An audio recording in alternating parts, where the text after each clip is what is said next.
Why do you think I'm beautiful? I'm ugly, human, said Captain Queen. The human soldier just smiled. The human ship Harmony moved slowly through the dark space around planet Keth 7. Captain Marcus Chen stood on the bridge, looking at the world below through the big window. The planet looked sick. Brown and gray patches covered what should have been green land. Smoke rose from many places where cities once stood. Captain, we are getting signals from both sides, said Lieutenant Sarah Kim from her seat at the communication desk. The Zephyrians and the Hive are both asking when we will start the peace talks. Marcus rubbed his tired eyes. He had been awake for 18 hours, reading reports about this war. 100 years of fighting. 100 years of death and pain. All because both sides wanted the same shiny rocks buried deep in the planet. Any word from Captain Queen? Marcus asked. Sarah shook her head. She still refuses to meet with U.S., sir. Her message says humans are too weak to understand real war. Marcus smiled a little. He had heard worse things about humans from other species. Most aliens thought humans were soft because they cared about feelings and tried to help everyone.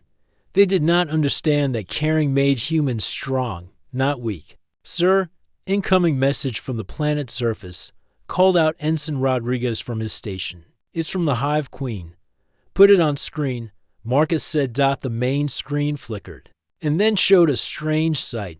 The Hive Queen looked like a giant ant, but she could talk and think like any person. Her black eyes were as big as dinner plates, and her mouth had sharp teeth that could cut through metal. Human Captain, the Hive Queen said in a voice that sounded like grinding stone. We grow tired of waiting. The Zephyrians have broken the ceasefire 3 times this week. If you cannot control them, we will end this war our own way. Marcus kept his face calm, even though he knew what our own way meant. The Hive had weapons that could turn the whole planet into glass, Your Majesty. We understand your anger, Marcus said.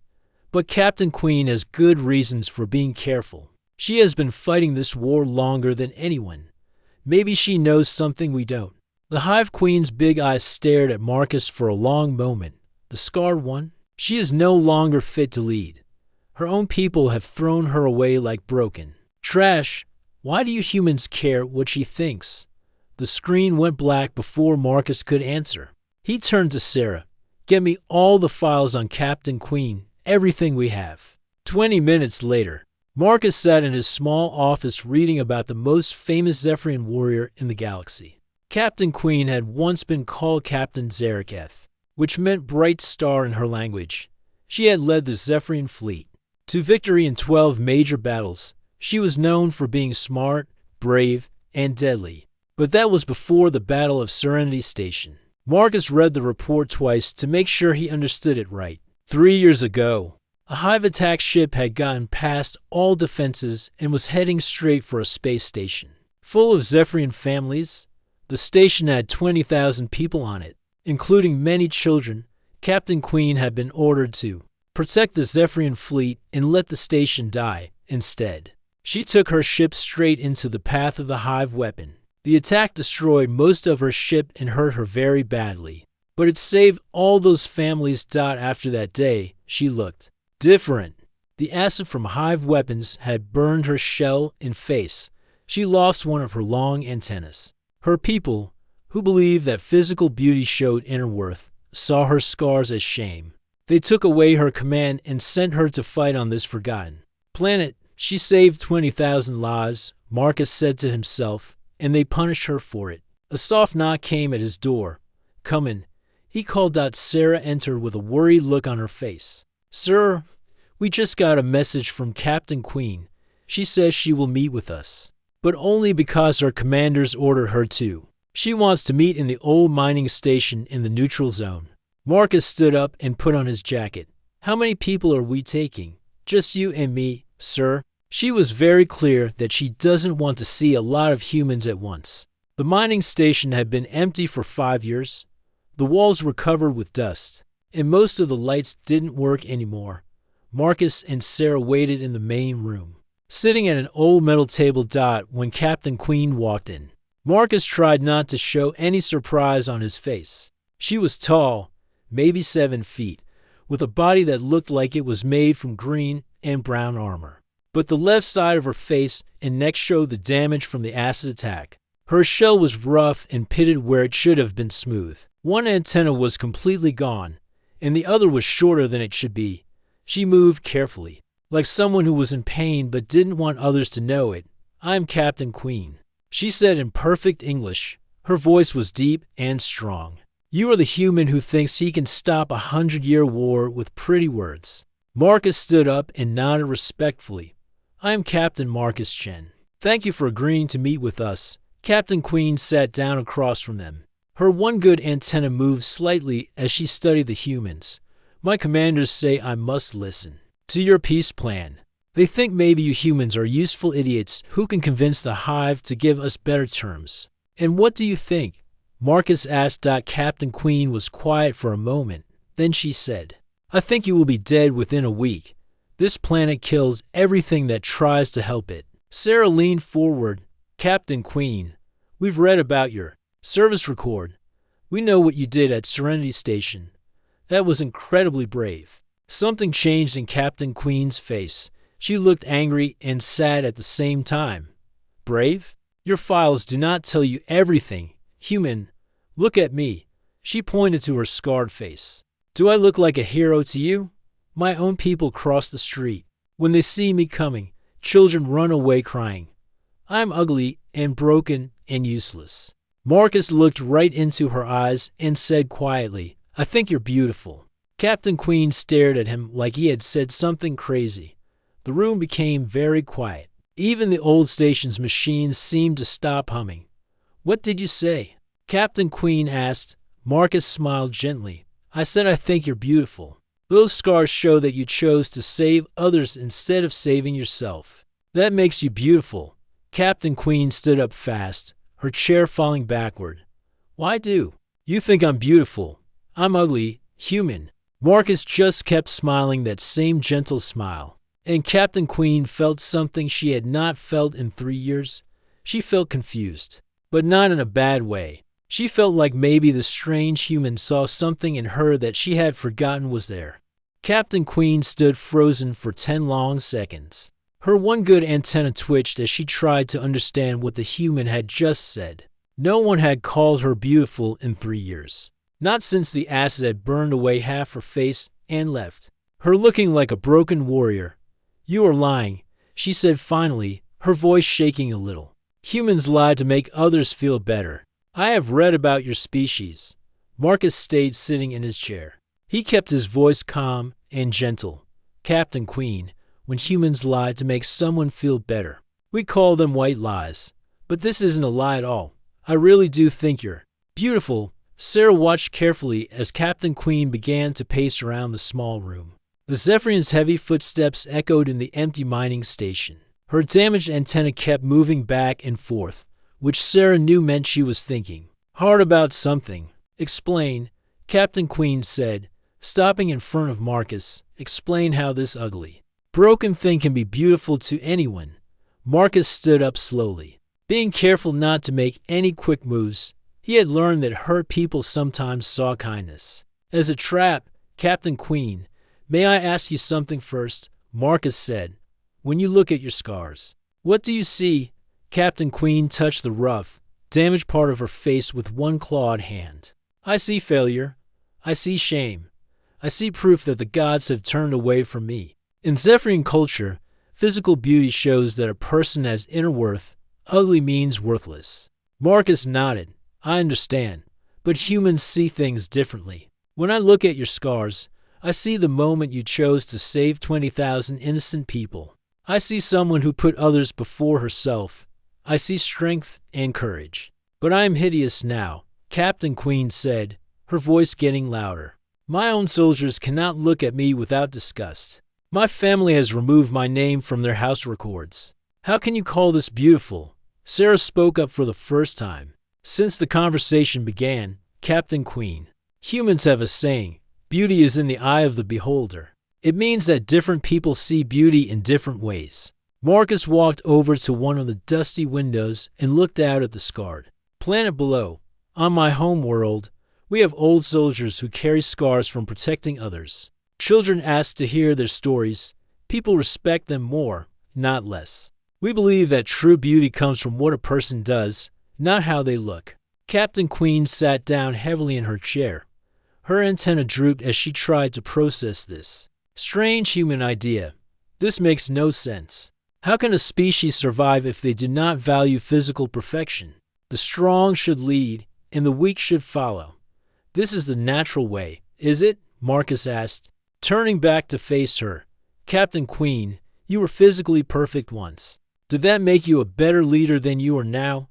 The question hit Captain Queen like a punch to the chest. She remembered her younger self, proud, beautiful, and sure that her perfect appearance meant she was blessed by the gods. She had been a good commander then, but she had also been careless with other people's lives. She had thought that being beautiful made her more important than ordinary soldiers.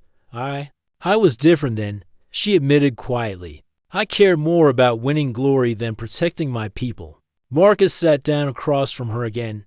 And now, Captain. Queen was quiet for a long time. When she spoke again, her voice was softer.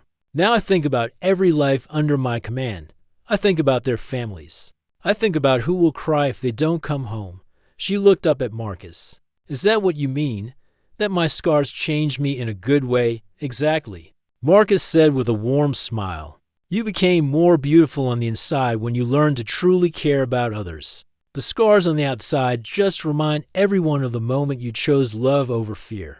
Captain Queen's translator device started making strange beeping sounds. She hit it with her hand. And it went quiet. Stupid machine. It has trouble with human emotional words. Sarah leaned forward with interest. You speak English very well without the translator. Where did you learn it? I studied human military tactics after we first met your species, Captain Queen said. I wanted to understand how such a weak race could win battles against stronger enemies. Your language helps me think like humans think. Marcus felt excited. This was the first real breakthrough in the conversation. And what did you learn about human military tactics? Captain Queen's scarred face showed something that might have been a smile. You fight for each other, not just for victory. You risk everything to save one person. Other species think this makes you weak. But I think it makes you dangerous. An enemy can predict someone who fights for glory or resources. But someone who fights for love, that person will do anything. Like flying your ship into a hive weapon to save a space station full of families? Sarah asked gently. Captain Queen looked down at the table. I was not thinking like a Zephyrian that day. I was thinking like a human, I suppose. I saw those children and I could not let them die. My commanders called it foolish. They said I threw away a perfect ship and a perfect face for nothing. Marcus reached across the table and gently touched Captain Queen's clawed hand. She didn't pull away. Captain Queen, you didn't throw anything away. You traded your old life for a better one. You became someone who could save people instead of just winning battles. Captain Queen stared at Marcus's small human hand resting on her large, scarred claw. No one had touched her willingly since her injury. Her own people stepped away when she came near them. Your skin is so soft, she said wonderfully. How do humans survive with such fragile bodies? Marcus laughed. We're tougher than we look. But we survive mostly by taking care of each other. We believe that everyone has value, no matter how they look or where they come from, even broken. Ugly warriors like me, Captain Queen asked, especially brave, beautiful warriors like you. Marcus said firmly. Captain Queen felt something warm growing in her chest. For the first time in 3 years, she didn't feel completely alone. These strange humans saw something in her that her own people had forgotten was there. I do not understand your species, she said finally, but I think I would like to learn more about this human idea of beauty. Marcus and Sarah exchanged a quick look. This was more progress than they had hoped for in the first meeting. Would you be willing to have dinner with us tomorrow? Sarah asked. We could share some human food and stories. No talk about war or peace negotiations. Just friends getting to know each other. Captain Queen's antenna perked up slightly. Friends? You would call me friend, if you like that, Marcus said simply. Captain Queen stood up slowly. for the first time since entering the room. She stood straight and tall instead of hunching over to hide her scars. "Yes," she said, her deep voice filled with something that sounded like hope. "I think I would like that very much." The next evening, Captain Queen stood outside the human dining room for 5 minutes before she had the courage to go inside. She had changed her armor 3 times, trying to find something that might hide her worst scars. Finally, she gave up and wore her simple duty uniform. When she walked in, she found Marcus and Sarah sitting at a small table covered with strange human food. The room smelled different from Zephyrian kitchens, warmer and sweeter. Soft music played from hidden speakers. "Captain Queen, welcome," Marcus said, standing up to greet her. "Please, sit wherever you feel comfortable." Captain Queen chose the chair that put her damaged side away from the light.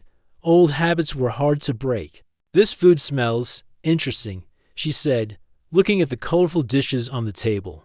Sarah laughed gently. "Don't worry, we checked with our medical officer. Everything here is safe for Zephyrians to eat. This is pasta with tomato sauce, and this is fresh bread with butter." As they ate, Marcus asked Captain Queen to tell them more about her homeworld. Her one good antenna perked up as she described the crystal cities and floating gardens of Zephyr. "Prime, it sounds beautiful," Sarah said. "Do you miss it?" Captain Queen's antenna drooped. "I am not welcome there anymore. When I return from this assignment, I will be sent to guard the outer mining stations, places where no one important will have to look at me." Marcus set down his fork. "Captain Queen, can I ask you something? When you saved those families at Serenity Station, did you think it was the right thing to do?" "Of course," Captain Queen said immediately. "They were innocent people, children who had never hurt anyone." "Then why do you think your people were wrong to punish you for it?" Marcus asked. Captain Queen was quiet for a long moment. She had never thought about it that way before. Because I disobeyed orders. Because I put emotions before duty." Sarah leaned forward. "But what if your emotions were telling you the right thing to do? What if caring about innocent lives is more important than following bad orders?" "My people do not think that way," Captain Queen said sadly. "We follow the chain of command. We trust that our leaders know best. We do not question orders." Marcus stood up and walked to a small screen on the wall. "May I show you something?" The screen lit up with pictures of humans from different parts of Earth. Some were old, some were young, some had dark skin, some had light skin, some had scars, some had missing arms or legs. Some were in wheelchairs. "These are all heroes on my world," Marcus said. "This woman lost her legs in an earthquake, but she spent days crawling through rubble to save trapped children. This man was born blind, but he became a famous teacher who helped thousands of students learn to read. This elderly woman fought against an evil government and spent 10 years in prison for it." Captain Queen stared at the pictures. "But some of them are damaged. Some are old and weak. How can they be heroes?" "Because they chose to help others even when it was dangerous or difficult," Sarah explained. "On Earth, we believe that true strength comes from choosing to do good things, not from having a perfect body." Marcus sat back down. "Captain Queen, I want to tell you a story about my grandmother. She was very beautiful when she was young. She had perfect skin and shiny hair. But when she got old, her skin became wrinkled and her hair turned gray. Do you think she became less valuable as a person?" Captain Queen thought about this. "In my culture, yes, old people are respected, but they are not considered beautiful anymore. But my grandmother became more beautiful to me as she got older," Marcus said with a warm smile. Every wrinkle on her face came from smiling at her grandchildren. Every gray hair came from years of worrying about and caring for her family. "When I looked at her, I saw a lifetime of love." Captain Queen touched her scarred face thoughtfully. "So you are saying that my scars could be marks of love?" "Yes," Sarah said softly. "Every scar on your face came from your choice to save others. They are proof that you care more about other people than you care about yourself." Captain Queen was quiet for a long time. Then she said, "I have never thought about it this way, but I am still alone. My own people see me as damaged goods." Marcus had an idea. Captain Queen. Would you be willing to help us with something? We want to organize cultural exchange meetings between your people, the hive, and us humans. Maybe if everyone understood each other better, we could find a way to end this war. What kind of meetings? Captain Queen asked suspiciously. Simple things, Sarah said. Sharing food, music, stories, letting people see that their enemies are not monsters. Just different kinds of people with different ways of thinking. Captain Queen shook her head. My soldiers will not want to eat with hive creatures. The hive thinks all non-insects are disgusting. This will never work. Maybe not, Marcus agreed. But what if we started small? What if we just got a few people from each side to try it? People who are tired of fighting and want something different. Captain Queen thought about her soldiers. Most of them were young warriors who had never seen anything but war. They followed her orders. But she could see in their eyes that they were tired of the endless fighting. There are some of my people who might listen, she said slowly. Young ones who have lost friends in this war. They ask me sometimes why we keep fighting for rocks in the ground. And what do you tell them? Sarah asked. I tell them that orders are orders, Captain Queen said. But sometimes I wonder too. The war has gone on so long that many of us have forgotten why it started. Marcus leaned forward excitedly. That's exactly why this could work. People on all sides are questioning this war. Maybe they just need to see that their enemies are not so different from them. Over the next hour, they made plans for small meetings between volunteers from all three groups. Captain Queen agreed to ask for volunteers from her troops. Marcus would reach out to some of the younger hive workers who had shown interest in peace. I cannot promise this will work, Captain Queen warned. My people have very strong feelings about the hive, and both sides have lost many friends in this war. We understand, Marcus said, but sometimes the smallest changes can lead to big differences. Maybe one friendship at a time, we can build something better. As Captain Queen prepared to leave, she turned back to her human friends, Marcus, Sarah. I want to thank you. For the first time in 3 years, I feel like maybe I'm not completely broken. Sarah smiled. You were never broken, Captain Queen. You were just waiting for the right people to help you remember who you really are. Captain Queen walked back to her ship that night. Feeling lighter than she had in years, she looked up at the stars and wondered if maybe, just maybe, there was a future where her scars would be seen as marks of honor instead of shame. She was still thinking about human ideas of beauty when she reached her quarters. For the first time in 3 years, she looked in the mirror without flinching. The scars were still there, but somehow they didn't look quite as ugly as they had that morning. Maybe the humans were right. Maybe she was beautiful after all. 3 weeks had passed since the first cultural exchange meeting. Captain Queen stood in her command center, watching the progress reports with growing hope. Small groups from all three species had been meeting regularly, sharing stories and food. Some Zephyrian soldiers had even started learning basic hive language. Captain, we have incoming communication from the Human Research Station, called her communication officer, Lieutenant Vex. They say their plant healing project is working. The dead soil is starting to grow things again. Captain Queen smiled. Something she had been doing more often lately. The human scientists have been working to fix the planet's damaged land. If they succeeded, maybe there would be something worth saving. When the war finally ended, her good mood disappeared when her warning alarm started screaming. Captain, multiple ships approaching from the asteroid belt, Vex shouted over the noise. They're not responding to our signals. Captain Queen looked at the main screen and felt her heart sink. 12 ships were coming toward them fast. 6 had Zephyrian markings, and 6 had hive symbols. But these were not the regular army ships she knew. Those are rogue fighters, she said grimly. Pirates and deserters from both sides, signal all stations. We have a problem. Lieutenant Vex's face went pale. Captain, they're heading straight for the Human Research Station. The scientists have no weapons. Captain Queen felt ice in her chest. The research station had 47 human scientists working on their planet healing project. They had no military training and no way to defend themselves. Marcus and Sarah were both there today, helping with the peace talks. Her communication system crackled with a harsh voice. This is Commander Razorclaw of the True Zephyrian Fleet. We reject your weak peace talks. Today we will show these humans what real war looks like. Another voice answered, this one sounding like grinding metal. And this is Hive Leader Poison Sting. We agree with the Zephyrians on this matter. The humans have made both our species soft with their foolish ideas. Time to end their interference permanently. Captain Queen stared at the screen in horror. The rogue fighters from both sides had joined together to attack the humans. In all her years of war, she had never seen Zephyrians and Hive work together for anything. Captain, what are your orders?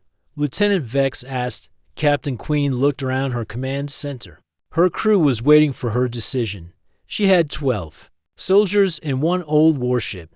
The rogues had 12 ships and more weapons than she could count. She thought about military protocol. The smart thing to do was to withdraw and report to headquarters. Let someone else deal with this problem, keep her people safe. But then she thought about Marcus and Sarah. She thought about the human scientists who had spent weeks learning to say hello in Zephyrian language. She thought about Dr. Martinez, who had shown her pictures of plants growing in dead soil for the first time in 50 years. She thought about what Marcus had told her.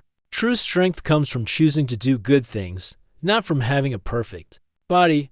Lieutenant Vex, send a message to both rogue fleets, Captain Queen said, her voice steady and strong. Tell them that Captain Queen of the Zephyrian Defense Force refuses to let them pass. Tell them if they want to hurt those humans, they will have to go through me first. Her crew stared at her in shock. Captain, Vex said carefully, we cannot win against 12 ships. This would be suicide. Captain Queen looked at her reflection in the dark screen. Her scarred face looked back at her, but for the first time in years, she was not ashamed of what she saw. Maybe, she said, but those humans taught me something important. They taught me that being beautiful means protecting people who cannot protect themselves. Today, I choose to be beautiful. She opened a communication channel to the human research station. Marcus's worried face appeared on the screen. Captain Queen, we see the ships coming. Marcus said, we're trying to evacuate, but we won't have time to get everyone out. You don't need to run, Marcus, Captain Queen said calmly. I'm going to stop them. With 1 ship against 12, Sarah's voice came from off-screen. That's impossible. Captain Queen smiled, and her damaged face looked fierce and proud. You humans taught me that impossible things happen when someone fights for love instead of glory. Today I fight for my friends. She cut the communication and turned to her crew. I will not order any of you to die with me. Anyone who wants to leave can take the escape pods now. For a moment, no one moved. Then Lieutenant Vex stood up straight. Captain, you saved my life at the Battle of Red Moon. Where you go, I go. One by one. Her other crew members stood up. We stay with you, Captain, they said. Captain Queen felt her heart grow warm. These soldiers, who had followed her into countless battles, were choosing to stand with her one more time. Then let's show these rogues what real Zephyrian honor looks like, she said. The battle began badly. The rogue ships had newer weapons and better shields. Captain Queen's old ship shook and sparked as enemy fire hit it again and again. But she used every trick she had learned in 30 years of warfare. She hid behind asteroids and struck when the rogues weren't expecting it. She used the planet's gravity to sling her ship around. For surprise attacks, she made the rogues fight each other by tricking them with false radio signals for 20 minutes. 1 old ship held off 12 newer ones, but Captain Queen knew she couldn't win. Her weapons were running out of power, and her shields were failing. Then something amazing happened. Captain, we have new ships approaching, Vex called out. It's Admiral Stormwing with the 3rd Fleet. Captain Queen looked at the screen and saw 6 Zephyrian military ships coming to help her. Behind them came for Hive war vessels. Her communication system buzzed. Captain Queen, this is Admiral Stormwing. We received your message about protecting the humans. The Hive Queen and I have decided that anyone who attacks people under our protection attacks us all. The rogue fighters found themselves trapped between Captain Queen's determination and the combined might of both official fleets. The battle ended quickly later, as rescue ships helped repair her damaged vessel. Marcus and Sarah came aboard to thank her. "You risked everything for us," Marcus said. "Why?" Captain Queen touched her scarred face gently. "Because you taught me what real beauty looks like. Today, when I chose to protect instead of retreat, I felt beautiful for the first time since my injury." Sarah hugged her carefully, being mindful of her wounds. "You are beautiful, Captain Queen. You always were." As the medical team worked on her new injuries, Captain Queen realized something important had happened today for the first time in her life. Zephyrians and Hive had fought together instead of against each other. They had united to protect humans, who had shown them a different way to live. Maybe Marcus was right. Maybe impossible things really did happen when people fought for love instead of hate. 2 months after the battle against the rogue fleets, Captain Queen stood in the same mining station where she had first met Marcus and Sarah. But this time, she was not alone. Representatives from all 3 species filled the room, signing the official peace treaty that would end the 100-Year War. The discovery that had made peace possible came from the most unexpected place. During the battle, stray weapons fire had hit some of the planet's deep rocks. Dr. Martinez and her team found that the rare minerals everyone had been fighting for could be created artificially using the planet's unique soil mixture and some simple chemistry. "There's enough here for everyone," Dr. Martinez had announced. "No one needs to die for these rocks anymore." Captain Queen watched as Admiral Stormwing and Hive Queen Eternal Wisdom signed their names on the treaty. 3 months ago, these 2 leaders had been sworn enemies. Now they were planning joint colonies on distant worlds. "Captain Queen," Marcus said, walking up to her with a big smile. "How does it feel to be a hero?" Captain Queen touched her scarred face, a habit she still had but no longer made her feel ashamed. "I'm not a hero, Marcus. I'm just someone who learned to see beauty in a new way." Sarah joined them, carrying a small box wrapped in colorful paper. "Actually, we have something for you." Captain Queen opened the box carefully. Inside was a small crystal sculpture that looked like a star. Words were carved into the base in 3 languages: Zephyrian, Hive, and Human. "What does it say?" Captain Queen asked. Marcus read the human words aloud to Captain Queen. "Whose scars tell the story of her beautiful heart, from your friends who see your true worth." Captain Queen felt her eyes grow wet. In Zephyrian culture, crying was considered weak, but she had learned that humans saw tears as a sign of deep feeling. She decided she didn't care what her old culture thought anymore. "Thank you," she whispered. "This is the most beautiful gift I have ever received." Admiral Stormwing approached their group. He was an older Zephyrian with perfect golden armor and no scars at all. Captain Queen instinctively stepped back, remembering how her own people used to look at her with disgust. But Admiral Stormwing surprised her. He bowed deeply, the highest sign of respect in their culture. "Captain Queen," he said formally, "I owe you an apology. When you were injured at Serenity Station, I was one of the commanders who voted to demote you. I thought your scars made you unfit for leadership. I was wrong." Captain Queen stared at him in shock. "Admiral, you don't need to apologize. You were following our cultural traditions." "Our cultural traditions were wrong," Admiral Stormwing said firmly. "These humans have taught us something important. True beauty and worth come from actions, not appearance. Your actions save this peace process. Your willingness to risk everything for others shows more honor than my perfect armor ever could." He reached into his ceremonial robe and pulled out a golden medal. "By order of the Zephyrian High Council, you are hereby promoted to Admiral and given the Star of Courage, our highest honor. Will you accept this position?" Captain Queen looked at the medal, then at Marcus and Sarah, then back at Admiral Stormwing. "I am honored, Admiral, but I have a different request." "Name it," Admiral Stormwing said. "I want to command the new Joint Exploration Fleet," Captain Queen said. "Humans, Zephyrians, and Hive working together to find new worlds where all 3 species can live in peace." I want to take everything I've learned about friendship and use it to build something better." Admiral Stormwing smiled. "An excellent choice. The fleet is yours, Admiral Queen." As the ceremony continued, Captain Queen found herself thinking about how much her life had changed. 3 months ago, she had been a broken warrior hiding on a forgotten planet. Now she was planning expeditions to the stars with friends from 3 different species. Later that evening, the 3 friends sat together on the observation deck of the human ship. Looking out at the stars, "I have a question," Captain Queen said. "When you first called me beautiful, did you really mean it? Or were you just trying to make me feel better?"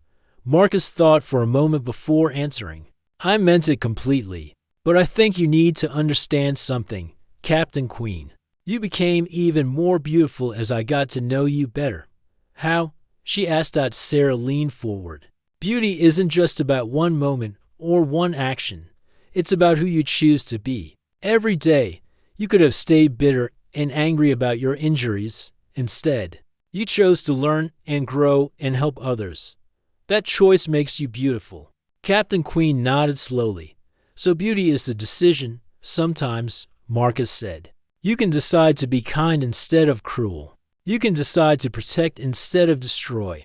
You can decide to build bridges instead of walls. Every time you make those choices, you become more beautiful."